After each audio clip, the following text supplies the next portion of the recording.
In today's show, we're looking back at the games from Sunday and also Saturday in the NBA. Michael Bolton. Thanks, Josh. It's Michael Bolton here, and it's time for another episode of the Locked On Fantasy Basketball Podcast. Let's get to it. Let's get to it, indeed.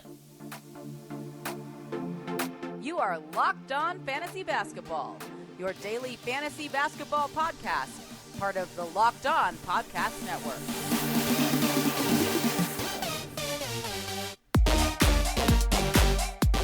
Hello and welcome to the Locked On Fantasy Basketball Podcast, brought to you by Basketball Monster. My name is Josh Lloyd and I am the lead fantasy analyst at basketballmonster.com, and you can find me on Twitter as always at redrock_bball, on TikTok at redrock_bball, and on Instagram at Locked On Fantasy Basketball. Today's episode is brought to you by LinkedIn. LinkedIn Jobs helps you find the qualified candidates that you want to talk to faster. Post your job for free at linkedin.com/LockedOnNBA. Thank you for making Locked On Fantasy Basketball your first listen every day. We are free and available on all platforms.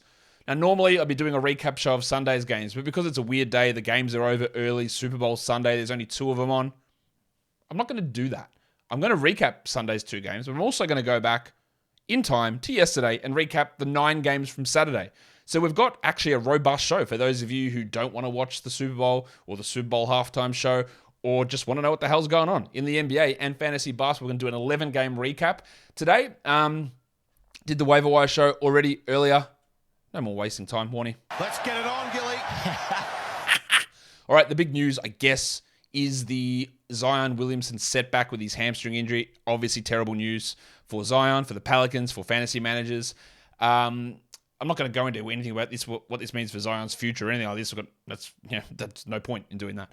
What it means for this year, though, is that your fantasy playoffs are starting in the next 2-3 weeks. I don't think Zion is going to be a part of the early part of fantasy playoffs.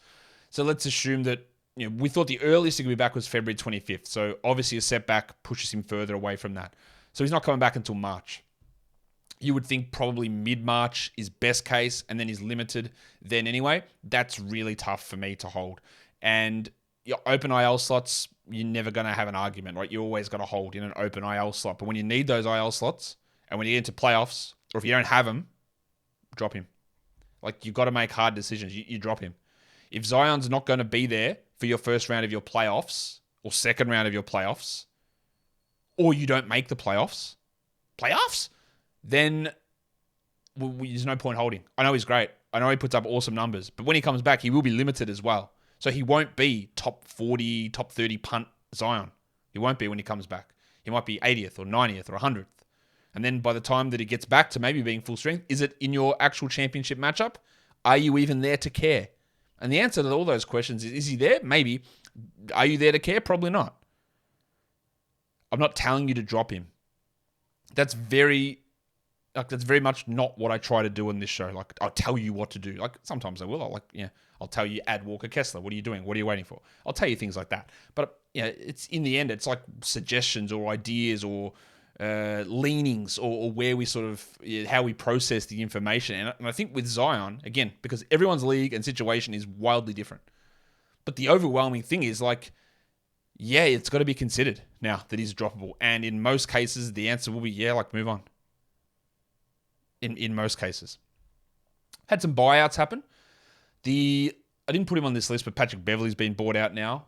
Him and Terrence Ross were both bought out by the Magic, but Terrence Ross is already going to the Suns.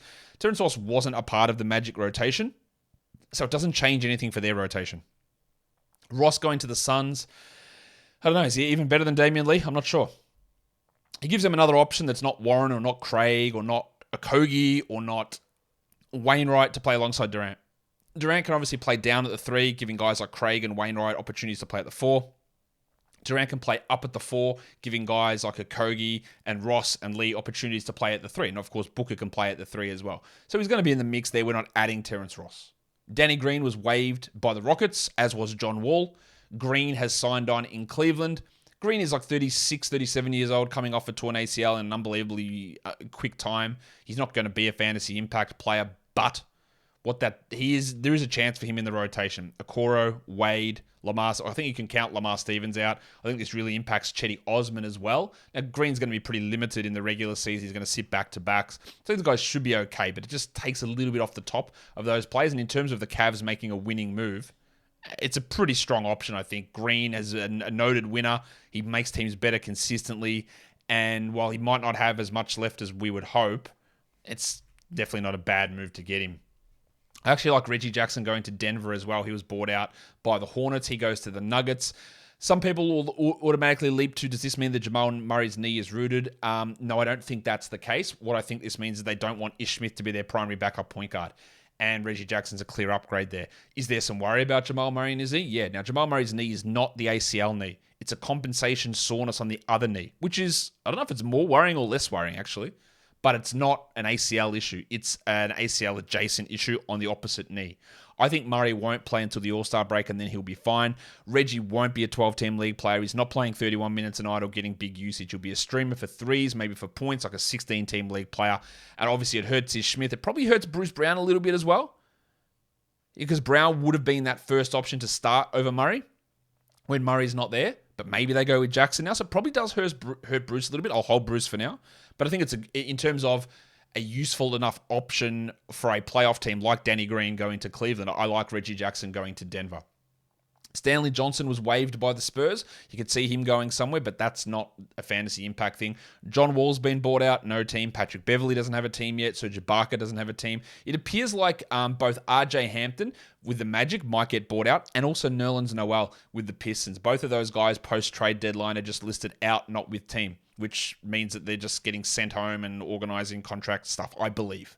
That's the whisper with those guys. So watch out what happens with them for their future, but none of these guys, I don't think, are having any fantasy impact. The guy I could see is Reggie Jackson at times being streamable, but not the other players. Westbrook has still not been bought out by the Jazz. They haven't decided whether they're going to buy him out. I don't know why they wouldn't. I guess it depends how much money he's willing to give back. And then Westbrook, it looks like maybe Chicago, where he would have fantasy value because they're idiots. The Clippers, where I don't think he would, and it'd be a horrendous fit. Miami, I don't know. But if you can hold on to Russ for now just to see what happens, do it. I don't think he plays a second for the Jazz, but I would be, I'll hold on to him and just to see where this situation goes. Today's episode is brought to you by LinkedIn Jobs. In 2023, as a small business owner or hiring manager, you know that success all depends on the team members that you surround yourself with. That's why you've got to check out LinkedIn Jobs. With LinkedIn Jobs, you can hire qualified candidates more efficiently by matching open roles with people who have the skills, values, and experiences to help you achieve your goals. LinkedIn Jobs helps you quickly attract qualified candidates to your open jobs with targeting tools. They go beyond resume data by using insights from your job post, your company, and their 875 million member profiles to put your post in front of the most qualified candidates. Identify the most qualified candidates on LinkedIn Jobs and connect with them fast and for free. LinkedIn Jobs makes it easy to screen and rate applicants based on your job qualifications all on one platform. It's why small businesses rate LinkedIn Jobs number one in delivering quality hires versus leading competitors. LinkedIn Jobs helps you find the qualified candidates that you want to talk to faster. Post your job for free at linkedin.com/LockedOnNBA. That's linkedin.com/LockedOnNBA to post your job for free. Terms and conditions apply. So, let's do these games. Let's go back to Saturday. Let's wind the clock back. Philadelphia and Brooklyn. What did we have in this game? Again, most of this stuff you've seen. If you're a Basketball Monster member, you got some of my feedback on this stuff already. The Sixers win 101-98. Embiid and Harden. I'm not going to go through all the numbers necessarily. Screw it. Let's just do it like normal. 37 and 13 for Embiid. 29, 6 and 6 for Harden. Really strong games there. The worry we've got to have here is with the wave pool DeAnthony Melton. 14 minutes for Melton, scoreless. 1 rebound. Spoiler alert, might be the dud of the night.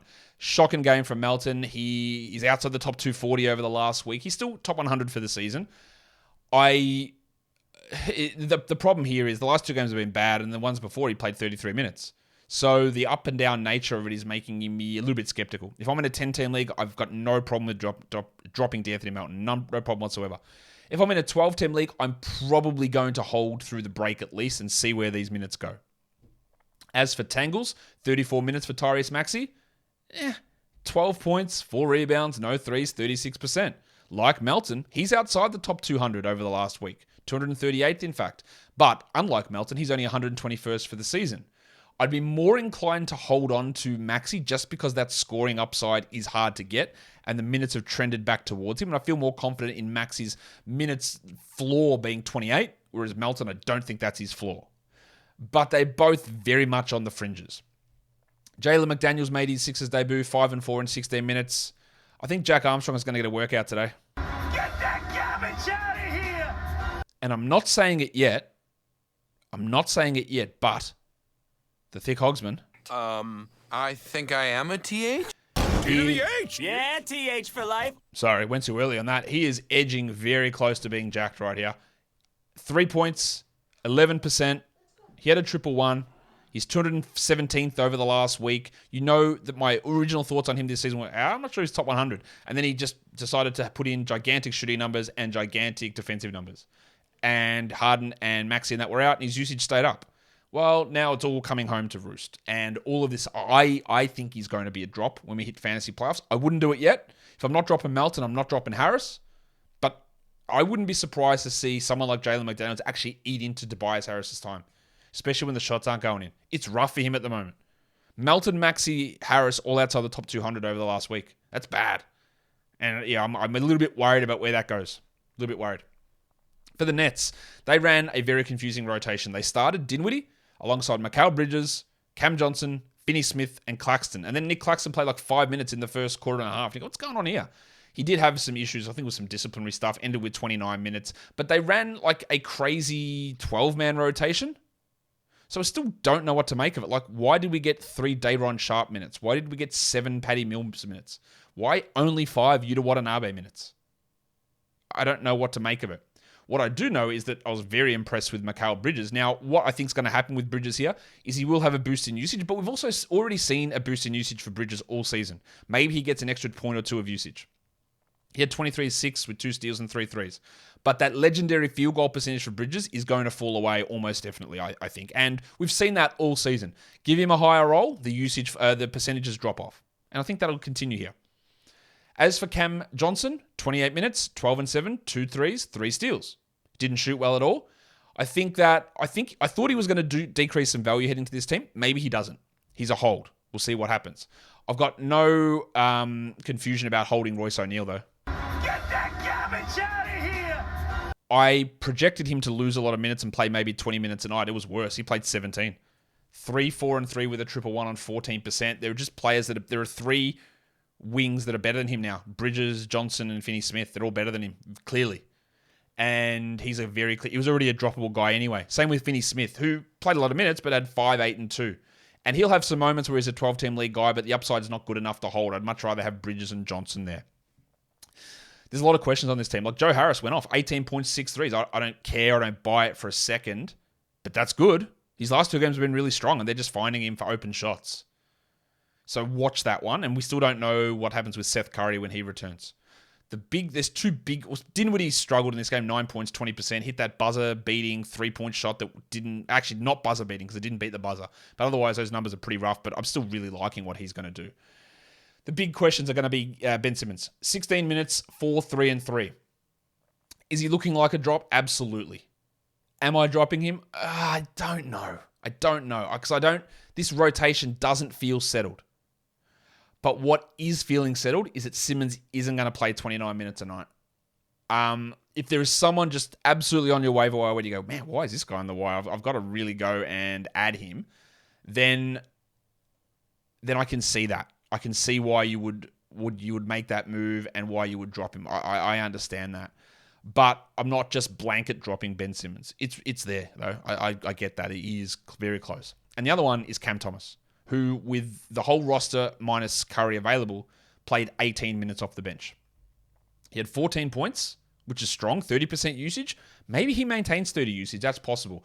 But he also shot 58% from the field, which was 70% on threes. And part of the reason his value had been so sky high was just getting to the line every time, especially in late games when the foul game was being played to get teams back into it. And he'd take every free throw. He took no free throws in this game. He had 14, 1, and 2. Now, as people have labeled me a Cam Thomas hater or anything like that, which is actually not true. I just didn't expect him to score 40 points in 3 games in a row, and I would have preferred to hold my ads for the waiver for the future, me expecting him not to have a consistently big role all season.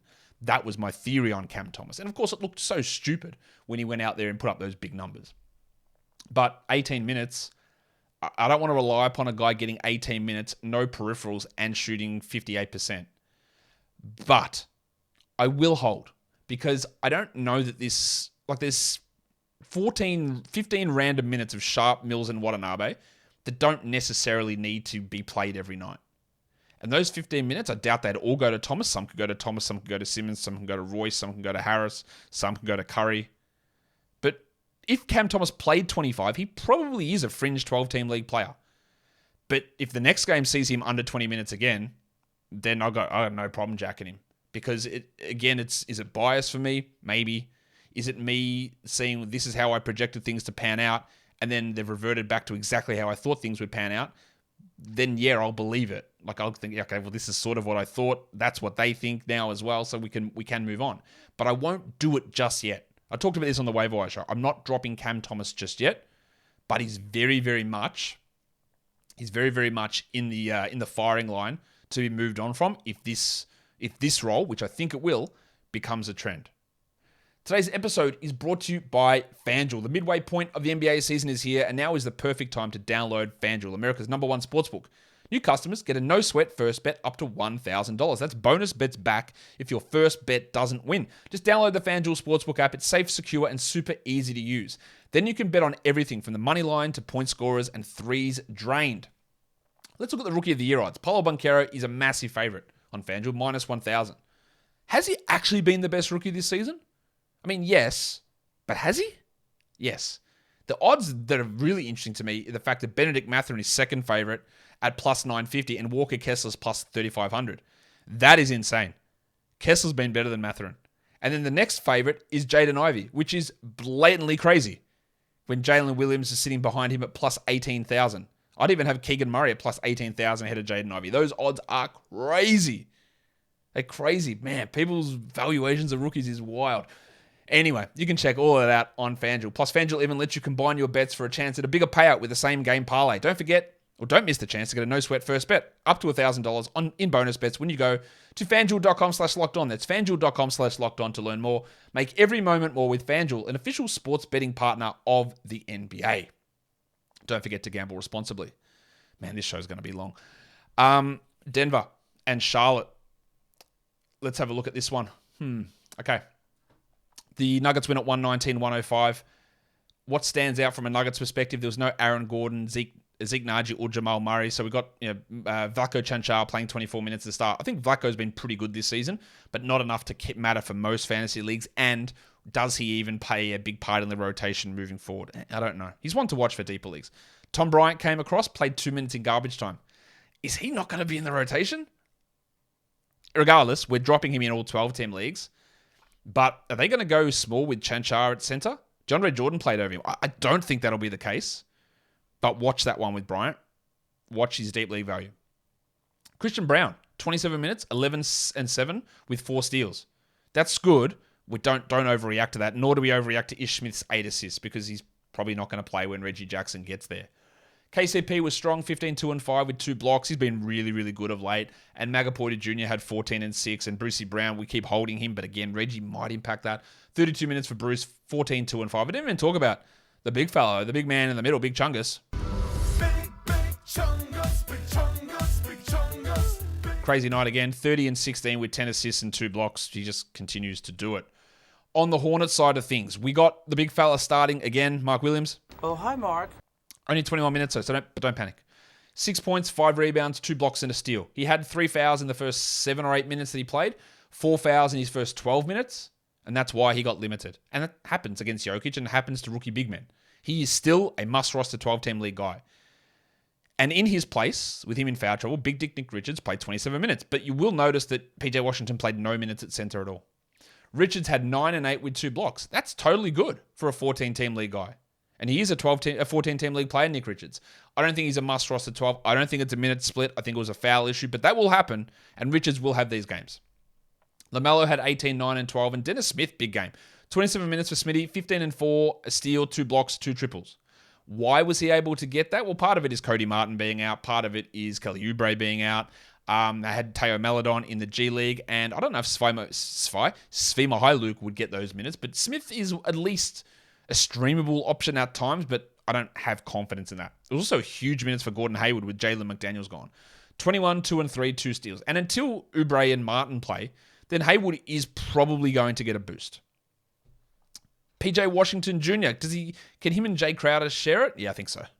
Sometimes maybe good, sometimes maybe shit. I mean, he was like good and shit in the same game. 22 points is great. 2 blocks is great. 4 rebounds. My guy. Get some more. 57% shooting. Awesome. 63 from the line. Terrible.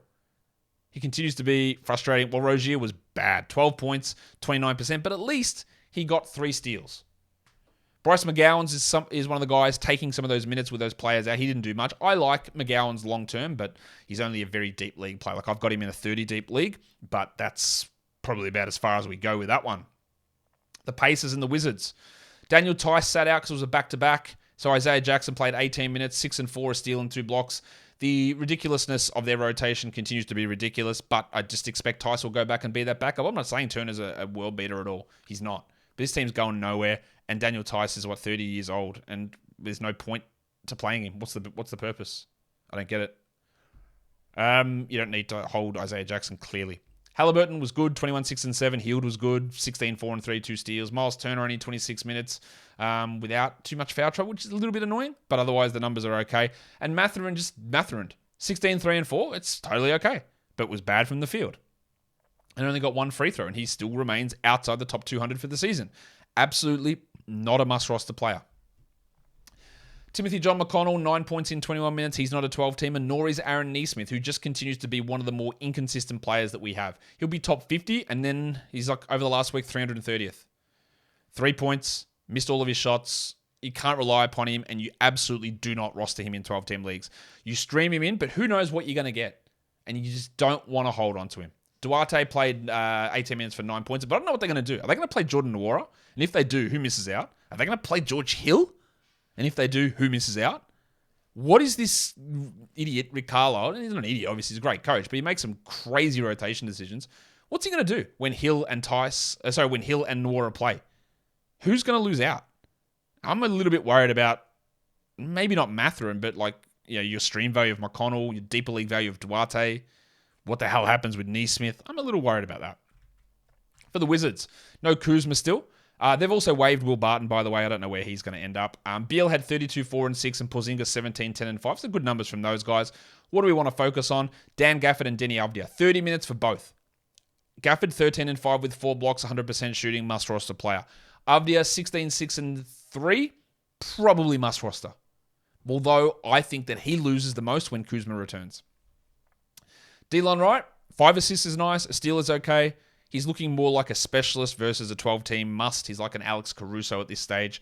And Kispert started over Avdia, played 30 minutes, had 13 points with 3 threes. I've never been more underwhelmed with a player in my life. Every time, Kispert's starting, I go, that's cool. I don't care. I just don't care. Kispert's the 223rd ranked player. He's averaging like 27 minutes a night, 25 minutes a night. He's just not an impactful NBA player. He's a bad fantasy player, and I don't actually care when he starts. Kendrick Nunn, credit to him, playing much better. 10, 3 and 6 with 2 triples. Still just a deeper league guy, though. Let's fly across to the battle of the Florida men.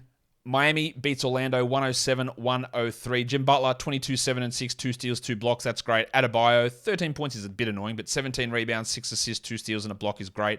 But I'm really interested in Gabe Vincent. 41 minutes for Gabriel, 20 points, 4 triples.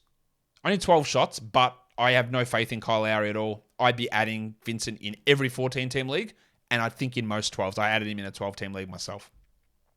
Hero played a lot of minutes. It was an overtime game. 47 minutes for him. 23, 2 and 1.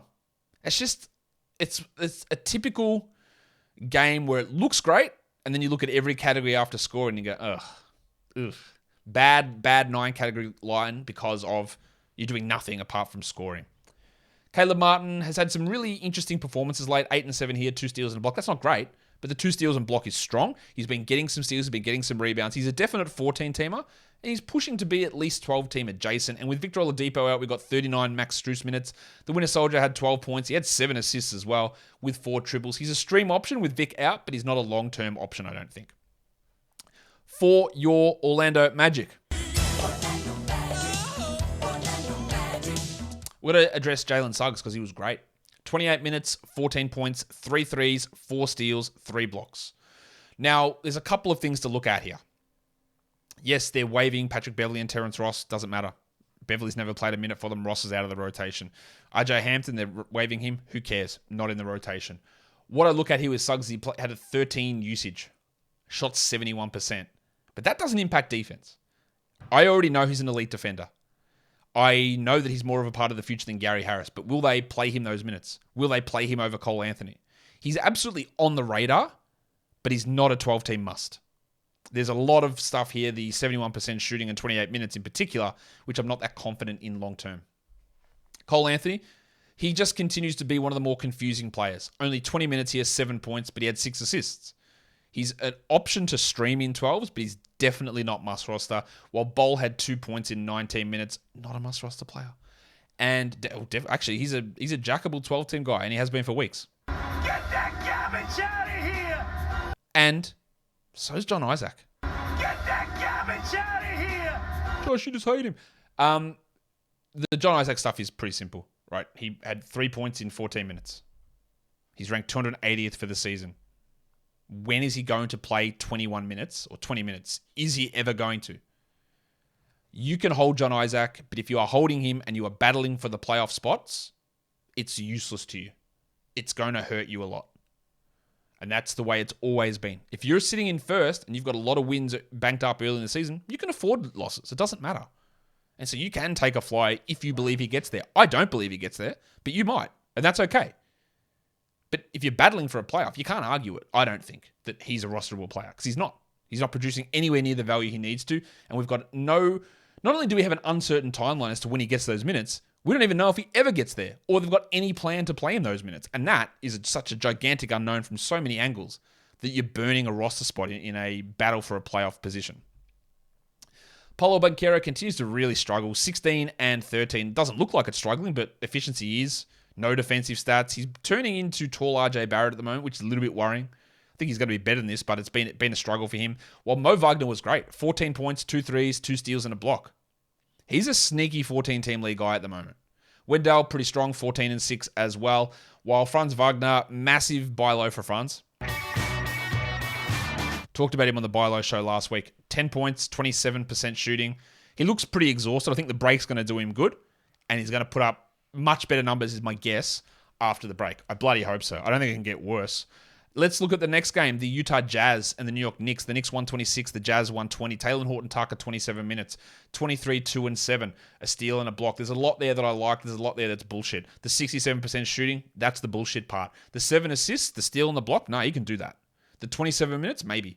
I think he's a strong 14-team league guy. That's how I viewed him post-trade. And now I've amended it to say, yep, maybe you do add him in 12s. Maybe. Kessler played 35 minutes, only had 4 points, but 15 boards and 2 blocks, while Markkanen had 29, 5 and 3, and Olynyk was 11 and 3. That's not great from Kelly. I still think he's a 12-teamer. And the man on the street, Jordan Clarkson, scored himself 24 points. JordanClarkson. 40 minutes for Clarkson as well. This game is a little bit of a Colin Sexton game, but it's also a little bit misleading. He had 15, 2 and 5, and from an overall fantasy perspective, category league, it's pretty bad. But it's brought down because he went 2 of 5 from the line. 15, 2 and 5, if he shot 80% from the line, would be an okay line. But I guess my little bit of a worry here, he was minus 13 and played only 31 minutes. He is a 12-team league player, but you know my skepticism of his overall level of fantasy production. He's a back-end guy, like a top 90, top 95 player, which is must roster, but don't have too high hopes for him on this sort of a team. Agbaji continues to be really quite bad. 5 points in 19 minutes. He had 4% usage. He is not going to impact 12 or 14. I thought maybe he could impact 16s. I don't think he can. I think we're looking at that as very, very deep league stuff for him. And Udoka Azubuike has the backup center role at the moment. Don't write off Damian Jones getting it. But yeah, Azubuike's got it, and that's a 20-team, 30-team league situation. For the Knicks, there was a few things we wanted to watch here, and I was, as much as I might not agree with it, Josh Hart is going to get a lot of minutes here. He played 26 minutes and he closed the game. 11 and 7, 4 assists, 4 steals, and 2 threes. And it's not that I don't like Josh Hart, I do. It's more that adding his lack of shooting alongside Barrett's lack of shooting and Sims/Robinson's lack of shooting and Randall's poor shooting that worries me on this team. But that's what Thibodeau's going to do. We said this, that Thibodeau's going to love this bloke and might try and play him 40 minutes a night because he's a rebounding guard. So his value is pretty strong in that regard. And these 26 minutes that Josh Hart played in this game is probably the lowest he's going to play all season.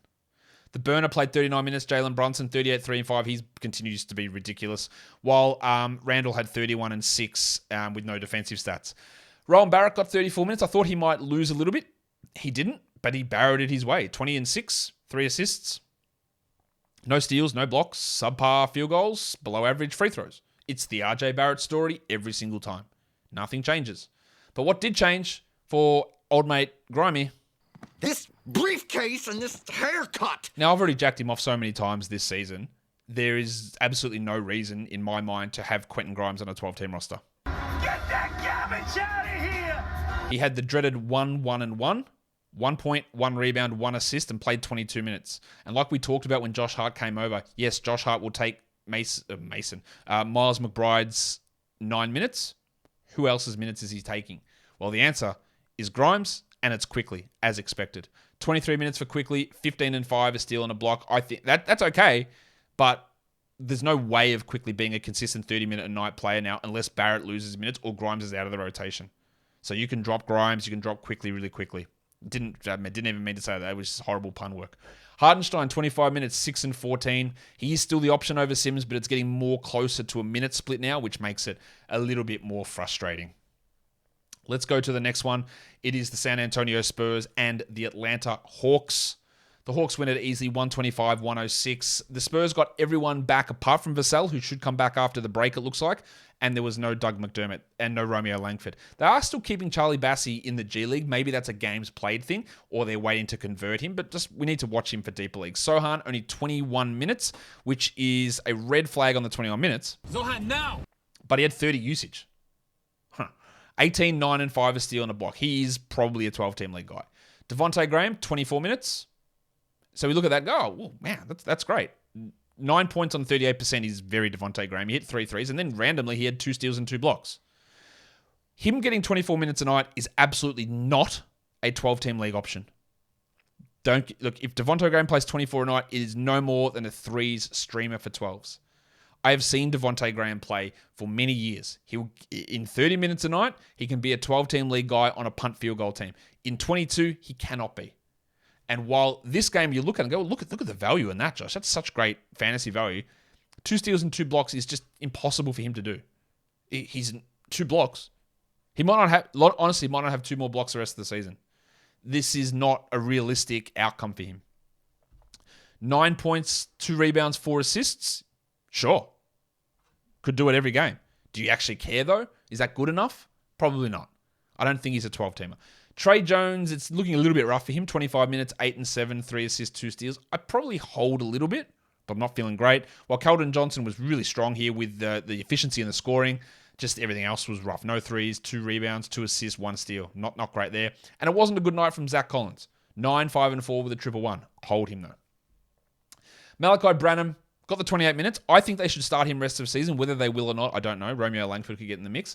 But my problem with him is a lot of his damage has been done in games where everyone's been out. And in this game where he only got 20 usage, he had 10 and 6 and 27% shooting.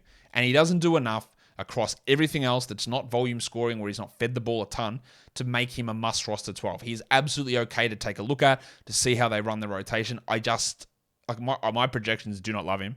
And even for as good as people, man, you got to have him as a 12-team league guy. He's ranked 221st over the last week. And most of that's been without all these players. He's not a good category league player at this point. And I do like him, but he's not a good category league player. For the Hawks, Trae Young was great. 4th ranked player over the last week. Ooh, it's coming. 24, 4, and 17. Steal and a block. Great game. DeAndre Hunter, 33 minutes, 24 and 5 with 3 steals. We don't really know the Hawks team though, because we don't even know if Sadiq Bey is going to be on this team. I'm just going to double check to see whether there's been any announcement of whether that trade's gone through. I'm like 95% sure that trade is going to go through, and I'll update you if anything more comes out. By the way, they've just ruled Romeo Langford out for Monday and Trey Jones out for Monday. So there's your Devontae Graham stream.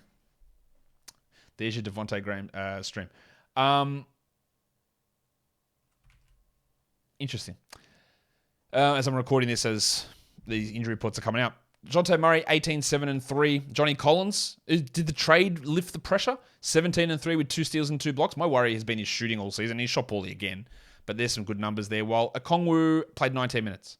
And I know Okongwu, people love looking at his numbers, and his numbers are heavily skewed by a lack of turnovers. Remember that. And people go, well, he's top 90, Josh. Someone said this to me, Josh, he's top 90. That's definitely must roster. Like, is it though? A lot of his damage, like the last 2 months, he's played 27 minutes a night. He's the 62nd ranked player. But he played those minutes because Capella was out. And he averaged 10 and 8 with 2 blocks. For the season, he averages 9 and 7 with 1.3 blocks. His value is coming from being not bad at free throws, good at field goals, good blocks, good rebounds. And the fact that he never turns it over. But as you're well aware, that artificially, in my opinion, elevates it. Like, you would not consider this guy, like, if he's on your roster, is he your 8th best player? Because that's what a top 90 ranking would suggest, which is just crazy. Like, that is not what he's doing. He's providing value in 3 categories. So his role is very, very set. He is a 20-minute a night backup to Clint Capella, who has value if Capella gets hurt. And otherwise, I don't think he's a must-roster player unless you are just absolutely beholden to ranking numbers, which I don't think you should be. I think Bogdanovic is going to be a real drop. We'll see what happens when Bay arrives, or if Bay arrives. 27 minutes for him, 13 3 threes. That's okay, but like I'm really worried where that's going to go for him when the depressed penis lands in Atlanta. The Bulls and the Cavs, the Chicago Bulls just continue to be one of the most annoying and embarrassing franchises in the NBA. The Cavs win at 97-89. Pat Williams had a really strong game, 13-6-3 with 4 steals, but I can't trust it. He never does it. Like, he does it once and then he'll have 6 points in the next game. He's so passive with his consistency, the usage still low. And if Westbrook arrives, he'll never touch it. I'm not interested in adding him. The skater boy, Zach LaVine, 23 points. Shot the ball pretty well. Vooch had 14 and 14, but DeRozan slumping a little bit here. And by slumping, I mean he's been bad. 181st over the last week, DeRozan. 16, 1 and 6. We know he's better than that, but it's disappointing. And Caruso played almost 30 minutes the game before, then played 21 here and went scoreless. We do not need to roster Alex Caruso in 12-team leagues, nor do we need to do that with Dosunmu, although Dosumu's 8 assists and 2 steals are interesting.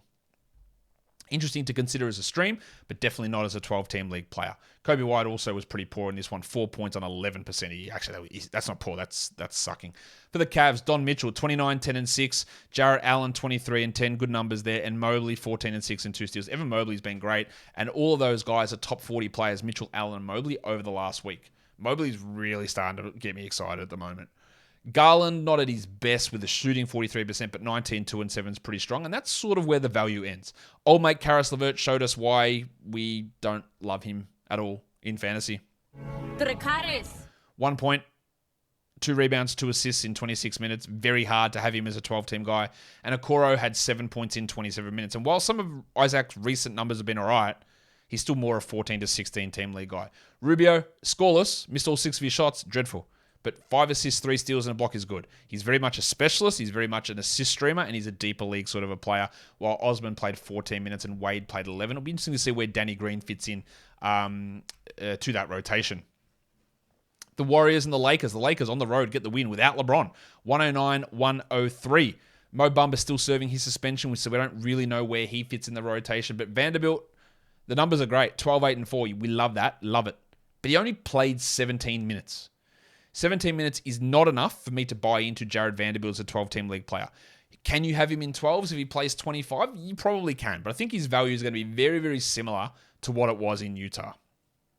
Hachimura, not too bad without LeBron. 16 and 7, 2 threes. I don't want him in 12s at all. Schroeder, we know that he goes big when LeBron's out, 26-3-3, and we're going to have more games with LeBron out, let me assure you of that. So Schroeder is a fringe guy to me who has some 12-team value in streaming situations. They started him together with D'Angelo Russell, not Malik Beasley, which I thought was very curious. Beasley played 16 minutes and had 4 points on 22%. Now, I think Beasley's going to do better than this, but he's shooting poorly all season. He's not guaranteed 30 minutes a night, and he doesn't do anything apart from points and threes. So I wouldn't be adding him in 12s. D'Angelo Russell, 35 minutes, 15, 5, and 6, and Anthony Davis, just horrible shooting from Davis, 26%. But he had 13 and 16 and 3 blocks. I thought he looked much better in this game than he's looked in some of the other ones, but still he's not quite at his best. 26 Austin Reeves minutes and 22 Troy Brown minutes. Some of that could go towards Beasley for sure, while Walker had 4 points in 15 minutes. People still roster Lonnie Walker in 12-team leagues. They must be inactive. There's no way. Why would you still have him? I don't understand that. Yeah, but there's still questions to be answered here because I don't know if Bumba plays and when LeBron plays, or how much is LeBron going to play? They're the big questions. But I was impressed with Vanderbilt. He's okay to hold, but that level of production in those few minutes is not realistic. For the Warriors, no Steph, obviously. Gary Payton, who knows what the hell's going on with that situation. Again, we'll hopefully get an update on it at some point before this show ends. Draymond had 12, 7, and 10. Jordan Poole, 29, 5, and 6 with 2 blocks. Took a ton of shots, Poole, 25 shots. That's a ton. And Klay Thompson took 21 and hit 24% of them. Klay has been so up and down this season with his efficiency. 15, 3, and 3. It's not a terrible game, but that field goal has really hurt. And Wiggins continues to be just quite bad. 12, 5, and 1. 39%. These are back to the bad old Wiggins days. Don't drop him. But that top 50 guy was a clear mirage. And this is why a lot of people dropped Dante DiVincenzo. 5 points in 26 minutes. He had a 1-1, which is fine. But without Steph, he's not pushing to big minutes. So he's okay to have. He's okay to roster. He's okay to hold. But the upside feels relatively limited. Milk, Ty Jerome had 18 minutes, 10 points, 4 assists, 2 steals. I don't think we much need to care there. While Looney is a great defensive rebound guy. He's a great rebound streamer, 13 boards there. But he had 2 steals and 2 blocks and 2 points. It's not really a Richie, but let's give it to him. 2 for 2. Obi's barking because my partner's just left to go to work and Obi's not having it. Not impressed at all with being left at home alone, even though he knows that I'm here. The Kings 133 beat the Mavericks 128. This was an overtime game. First time we saw Kyrie and Luka play together.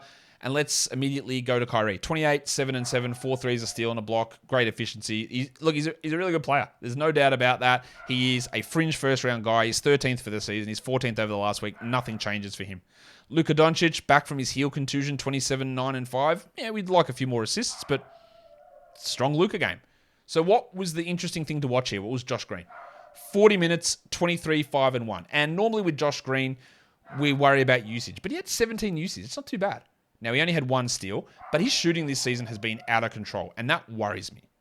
Will it cool off? Because he shot 63% on threes here, and that's just not a realistic number to continue. So, while Green is fine now, I'm just a little skeptical of the level of shooting sticking, but he started over Bullock, and that's great. As for Bullock, 8 points, 2 steals, 2 threes, and it helps that Hardaway got hurt in this game, obviously. Helps both Green and Bullock. Bullock's a 14 to 16 teamer. Green is fine for 12s, but probably more 14 he's going to settle in. Let's talk elephant in the room, a couple of things on the crucifix Christian Wood. Well, I am not a Jason Kidd fan. I'm pretty sure you're aware of that. I think he's a really bad coach and a shit bloke. Right? Said that a million times. But I also don't think that what Kidd is doing to Christian Wood is all that bad. As I said, when the trade went down, I'm worried for Wood here because his usage is about to plummet, and him in the starting lineup with Kyrie and Luka is a defensive disaster. And Jason Kidd looked at it and went, yeah, it is. So we're just not going to play him. He's a backup energy big man who, despite scoring 15 points in 18 minutes, was a -9 in that time. I don't know how that's possible. And while I'm not ready to drop him yet, I'm really close. Everything at the moment is playing out like he is a 20-minute-a-night reserve. And that is not a 12-team league guy. That's why when that trade happened, I said, I think they might trade Christian Wood. They don't need him. They don't need what he does. They might trade him. They didn't, but they might as well have. So I see so many people, man, Kidd needs to be fired. It's disgusting from Kidd. Can you believe what he's doing to Wood? Like, yeah, I can. Yeah. It's really actually straightforward, and I don't agree with Jason Kidd on much, but I sort of do with this. And people go, man, why would you play Dwight Powell? He's never had good numbers. Look at Wood's numbers. They're not like Powell. It's not just about numbers, though. Dwight Powell is very far from a convincingly good player. He's not awesome. He doesn't blow us away. But he defends. He sets picks. He's strong. He does the little nothings. You know who he is? He's their Kevon Looney. Again, Looney's not a great player. He's not a big numbers guy. But he just sort of fits. And that's exactly what Dwight Powell does. And we're seeing them lean with him. But using JaVale McGee, that's criminal. I agree with that. But I don't think this is huge crime and this huge disgusting rotation decision that Christian Wood's not starting and playing 30 minutes a night.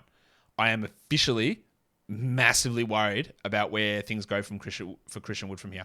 If someone wanted to do a trade and give me a top 70 player back for Christian Wood, absolutely immediately would I do that. Top 90, I would do it as well. Immediately. That could be really wrong, and maybe this is an injury return thing. That makes no sense. He had a thumb injury. And it's been 3 or 4 games now. No mention of minutes limits. He had a thumb injury, not a lower body injury. There's no reason to limit him to half his usual minutes because of a thumb injury. This is a Kyrie thing, not a Christian Wood injury thing in my mind. We'll find out as we move forward. It's always a risk, and at some point you could drop him and then straight after the All-Star break they play him 30 minutes and not as a starter. That is distinctly possible. I think it's low chance probability. But again, it's the thing that I talk about all the time. When I have a preconceived notion of something, hey, I think Christian Wood's defense is going to be a real problem. They might actually limit him because they don't need his offense. And then the exact thing happens straight after, then my brain just goes, well, that's it. That's what they're doing. And you might bring up injury. Look, that doesn't make sense either. But a lot of stuff that coaches do don't make sense. So maybe we see after the All-Star break, he's back starting playing 30, and I'm completely wrong on this. So understand where my bias is coming on this, where my preconceived notions come in on this, and how I approach that. That's what I'm not saying is an outright drop, but bloody hell, it's close. No Malik Monk, so Terrence Davis played 30 minutes for the Kings, 32 minutes in fact. 22, 6 and 3, 2 steals and 2 triples. This is why I said at the trade deadline, just if Terrence Davis gets traded, watch, because there could be some big numbers. Now this is not anything to do here because he's not going to play every night, but that was great. Vanderpants had 15, 8 and 5, 2 steals, 3 threes, 39 minutes. Probably saved him a little bit because he'd been struggling. I still think you want him in 12s, but he's not as must as what it might appear. Well, another good Trey Lyles night. This is what happens. Sabonis fouls out. Trey Lyles comes in and puts up big numbers. 14, 6 and 3, but he doesn't do it consistently enough to be a 12-teamer. Speaking of consistently, Keegan Murray, 5 points, 28 minutes in an overtime game. 6 rebounds, 3 assists. This is the problem with Keegan Murray. He'll have these stretches where he shoots 45% from 3 and he gets good minutes. He'll have 16 points with 4 triples and 5 rebounds, and it looks great. And then as soon as he misses some shots, Mike Brown goes, sit down. I've got someone else to play. And it's happened all too often. In a points league, you absolutely do not need to roster Keegan Murray. He's ranked 168th in points leagues this season. No reason at all to roster him. Category leagues is a little bit different, depends on your squad, but he should be on the fringes. So should the pencil Harrison Barnes. Barnesy. 37 minutes, 13 points, 31%. He'll be better than this, but he's not must roster at all. Fox was great, I thought, in this game. 36, 4 and 5 with 2 steals. And Sabonis, 22 and 14, put up good numbers before he fouled out. And that takes us over to Sunday's games. Finished Saturday. We're going to do Sunday. Great. We had the 2 games on Sunday with the Grizzlies and the Celtics as the first one. Pistons and Raptors with the second one. So let's look at this Grizzlies game against the Celtics. 119 Boston, 109 Memphis. On the Grizzlies side, Steve Adams is out, of course. So we started Xavier Tillman again, 6 points in 24 minutes, and Clark had 14 points in 23 minutes. Missed all of his free throws, Clarky. I don't think you want either of them in 12-team leagues. It's just too inconsistent, too much back and forth, too many minute splits for me to care about either of those guys in 12s. Bano was pretty good, 18, 6 and 7 with 2 blocks. Jaren had 15 and 7, but he did get into foul trouble. Unfortunately, fouled out in 20 minutes, which is annoying. He hasn't really had that problem that much this season, but that's annoying, obviously. And Ja Morant, just really bad from the line, but 25, 6 and 7. This is a very Ja Morant line. 25, 6 and 7 sounds great, but no threes, no steals, no blocks, and shot 64% from the line in 11 attempts. It actually hurts quite a bit in category leagues. Old mate Dylan Brooks had 11 points. The world. 3 threes, 3 assists. Actually, from him, that's not a bad game. But we're not rostering him in 12s. Well, Luke Kennard made his debut, played 22 minutes, had 4 points. We're not rostering him anywhere, but he went straight into the rotation ahead of John Conchar. That's notable. And we only got 14 Tyus Jones minutes. The stash of Tyus Jones waiting for Ja Morant value for an injury is still just restricted only to teams in top 2 places. But with Kennard there now, that limits Jones. Like we thought, Jones can get minutes when Bane is out and when Morant is out. But with Kennard there, I'm not sure Jones gets a significant boost. And we saw here that Jones basically only played the minutes that Ja didn't play. Like he never crossed over at all and played only backup minutes, which makes that stash even harder. Interesting Santi Aldama game, 28 minutes. 9 points, 2 threes, 2 blocks. I actually like Aldama. Now, it could have been much better if he had a shot more than 18%. I don't think that he's a 12-team league guy, but on a day like this, he's a pretty good streamer. And they've pushed him into some extra minutes in some other games. So just watch that one. For the Celtics, Big Al Horford, 30 minutes, 16, 9, and 5. Now, he has been really quite poor. And my stance on him remains the same. In a 10-team league, I don't think you need to worry. In a points league, 12-team, I don't think you need to worry. But in a 12-team category league, you probably still hold. And it worked out okay here. Every single day, someone asks me, can I drop Rob Williams? And my answer is always going to be the same. No. I didn't draft him anywhere because I was obviously really worried about the knee and I didn't want to have to deal with 3 months of zeros. I didn't draft him. But you drafted him. You've got him. Why would you drop him now? 10 points, 16 rebounds. Didn't have a block. And things are down from last season. But who cares? And I say that lovingly. Like, who cares if his numbers are down from last season? Yes, his numbers are down from last season. He is the 74th ranked player on a per-game basis, punting turnovers. He's 62nd per game over the last week, punting turnovers. And if you include turnovers, he's much higher. So even if he is worse than last season, he's still better than 400 NBA players.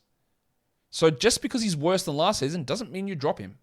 It might be annoying and he might not ever get back to last season and we literally should never have expected that. But he's obviously not a drop.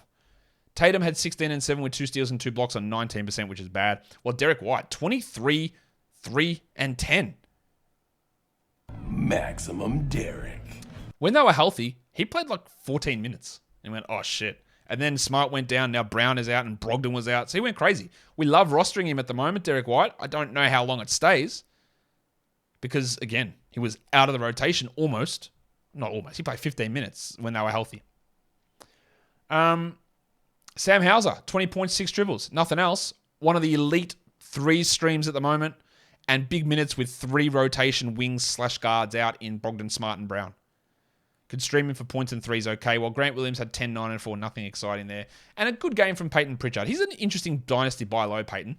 12 points with 4 threes. Hey, if you're in very deep leagues, Mike Muscala looks like he's got a solid role here. 10 points, 2 threes, 17 minutes. That's really strong. For deep leagues, of course. By deep leagues, I mean like 16 teamers. You can probably consider him. You probably can.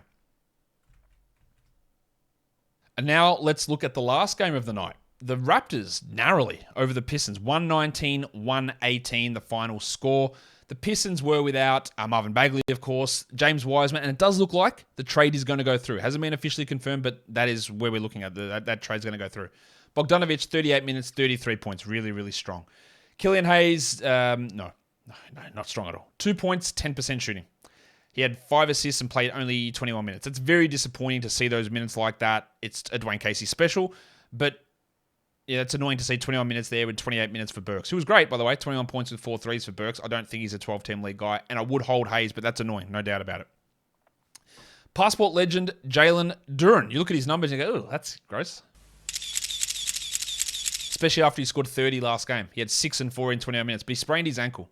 And he didn't play that well, but he sprained his ankle and didn't look like he was going to return, but he did. Obviously, still a must-roster play. Well, 38 minutes for Alf Stewart because there was no one available.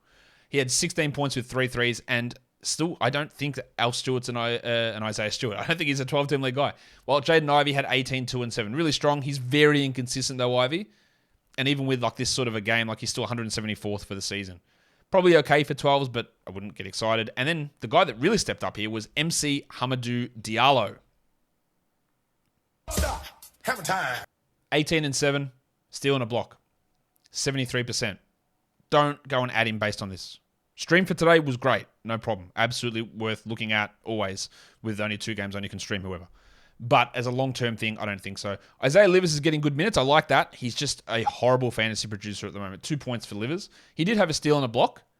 He's not a 12-team or a 14-team leaguer, but maybe he's a 14 with the minutes pushing up. But we want to see how this all looks if and when, most likely when, James Wiseman arrives. For the Raptors, they did start Jakob Poeltl. Was that because Gary Trent was out or because this is what they're going to do moving forward? I hope it's what they're going to do. 25 minutes for Poeltl, 6 and 5 with 2 steals and 3 blocks. Do not drop him. Please just hold tight. While Achua moved down to the 4, had 11 and 11. I don't think we need to hold on to Precious Achua. We can drop him.